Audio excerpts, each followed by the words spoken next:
Hello student, good evening. आज हमारा जो क्वेश्चन है क्वेश्चन नंबर 3, लोक प्रशासन एवं निजी प्रशासन के बीच विभिन्न असमानताओं का वर्णन कीजिए। कल हमने समानता पढ़ी थी और आज हम इनके बीच में अंतर करेंगे। 3 ही क्वेश्चन हैं, 2 क्वेश्चन इंपॉर्टेंट है इसके अंदर, क्वेश्चन नंबर 2 और क्वेश्चन नंबर 3। तो आज जो हमारा क्वेश्चन है उसके विभिन्न बिंदु हैं, किन आधार पर इनके अंदर असमानता या अंतर किया जा सकता है। तो इसका सबसे पहला जो अंतर है वो है कानून पर आधारित। सरकारी तथा गैर सरकारी संगठन प्राय कानून पर आधारित होते हैं, चाहे वो सरकारी हो चाहे गैर सरकारी हो या निजी हो। सरकारी एजेंसी की कार्यविधि कानून या कार्यकारिणी आदेश या संविधान पर आधारित होती है। सभी लोक निगम और व्यक्तिगत संगठन भी विधि चार्टर पर आधारित होते हैं, यानी कानून के ऊपर आधारित होते हैं। इसमें सरकारी अधिकारियों के कर्तव्यों तथा अधिकारों का वर्णन विस्तृत रूप से किया जाता है, जबकि गैर सरकारी कर्मचारियों के कार्यों तथा जिम्मेवारियों का वर्णन विस्तृत रूप से नहीं होता।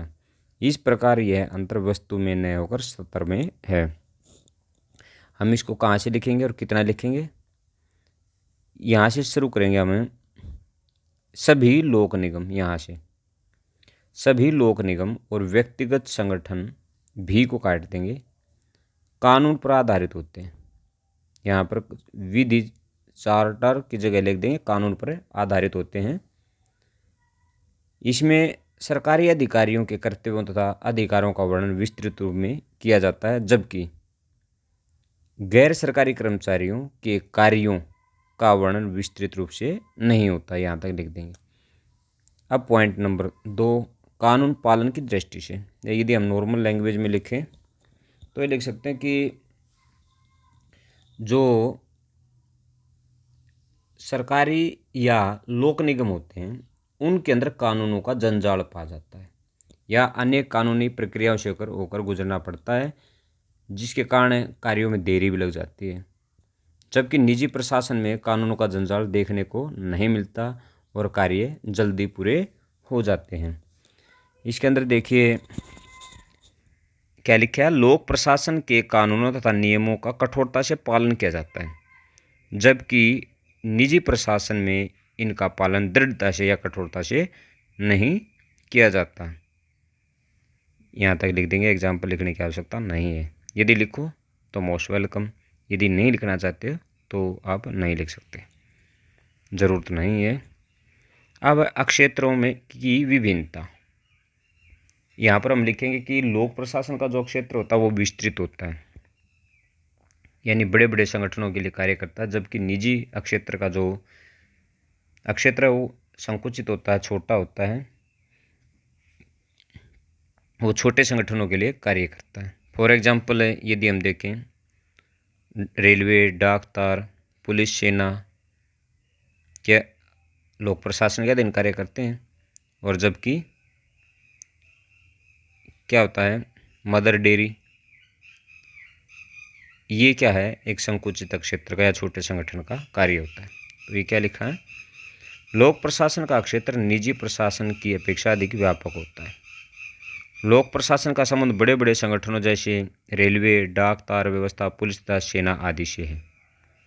यहाँ तक लिख देंगे। इसके बाद जबकि, यहाँ से शुरू करेंगे, जबकि निजी प्रशासन का संबंध प्राय छोटे संगठनों तक ही सीमित रहता है। लोक प्रशासन का क्षेत्र विस्तृत होने के कारण इसका प्रभाव भी अत्यंत व्यापक होता है। तो हम इसका यहाँ तक लिखेंगे, जबकि निजी छोटे क्षेत्रों तक सीमित होता है। अब इसी पॉइंट के ऊपर डिपेंड नेक्स्ट क्वेश्चन, कार्यों के स्वरूप के आधार पर अंतर, यानी जो बहुत ही महत्वपूर्ण या देश हित के जो कार्य होते हैं उन कार्यों का संबंध किससे होता है, लोक प्रशासन से होता है। जबकि छोटे कार्य जैसे दूध है, सुर्खी है, पाउडर आदि की सप्लाई का कार्य कौन करता है, निजी क्षेत्र के संगठन करते हैं। तो ये क्या है, लोक प्रशासन का संबंध ऐसे महत्वपूर्ण कार्यों से होता है जो मनुष्य के मौलिक अस्तित्व के लिए अति आवश्यक होते हैं, या ये कह सकते हैं जो बहुत ही महत्वपूर्ण होते हैं, जैसे देश की प्रतिरक्षा, कानून और व्यवस्था आदि। परंतु निजी प्रशासन इतने में महत्वपूर्ण कार्य न करके छोटे छोटे कार्यों से संबंधित होता है, जैसे दूध, पाउडर आदि की सप्लाई। अब आता है लाभ की दृष्टि से। इसके अंदर हम क्या लिखेंगे कि जो लोक प्रशासन होता है वो लाभ की दृष्टि से नहीं बल्कि लोक सेवा की दृष्टि से इनकी स्थापना की जाती है, या ये कह सकते हैं लोक प्रशासन का मुख्य उद्देश्य जन सेवा या लोगों की सेवा होता है, जबकि निजी प्रशासन का मुख्य उद्देश्य अपना लाभ कमाना होता है। तो क्या लिखेंगे, निजी प्रशासन का मुख्य उद्देश्य लाभ होता है जबकि लोक प्रशासन का मुख्य उद्देश्य सेवा होता है। एक व्यापारी किसी भी कार्य को करने से पहले यह सोचता है कि उसे लाभ कितना होगा, और यदि उसे विश्वास हो जाए कि उसे पर्याप्त लाभ होगा तो वह उस कार्य को करेगा, अन्यथा नहीं। परंतु सरकार अपनी नीतियों का निर्माण करते समय लाभ के बारे में न सोचकर जनता की सेवा के बारे में सोचती है। यहाँ तक लिख देंगे। अब है सामान्य व्यवहार। तो इसमें क्या लिखा है, यानी ये क्या करेंगे, व्यवहार कैसा होता है लोगों के साथ, कि जो सरकारी कर्मचारी है या फिर निजी प्रशासन के जो कर्मचारी हैं उनका लोगों के साथ किस प्रकार का व्यवहार होता है। जो सरकारी कर्मचारी होते हैं वो क्या करते हैं, पक्षपात रहित कार्य करते हैं, यानी किसी के साथ किसी का पक्ष नहीं लेते। जबकि कौन होते हैं, निजी प्रशासन के क्षेत्र पक्षपात भरा कार्य उनके अंदर देखने को मिलता है। फॉर एग्जांपल गरीब और अमीर के बीच में, ऊंची और निम्न जाति के बीच में वो अंतर मानते हैं। तो क्या होगा, लोक प्रशासन जनता के सामान्य व्यवहार के साथ सामान्य व्यवहार करता है, जबकि निजी प्रशासन के व्यवहार में भिन्नता पाई जाती है। लोक प्रशासकों को बिना किसी पक्षपात के सभी व्यक्तियों के साथ सामान्य व्यवहार करना पड़ता है। यहाँ तक लिख देंगे, यदि आगे लिखना चाहो तो लिख सकते हो।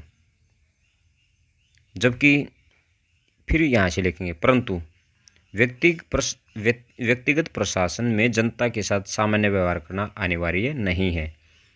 एक व्यापारी समय स्थिति के अनुसार अपने ग्राहकों के साथ व्यवहार करता है। तो वो क्या देखता है, समय देखता है, किस प्रकार का समय है और किस प्रकार की आवश्यकता, उसी के अकॉर्डिंग वो ये कार्य करता है। अब इसके बाद आता है हमारा नेक्स्ट पॉइंट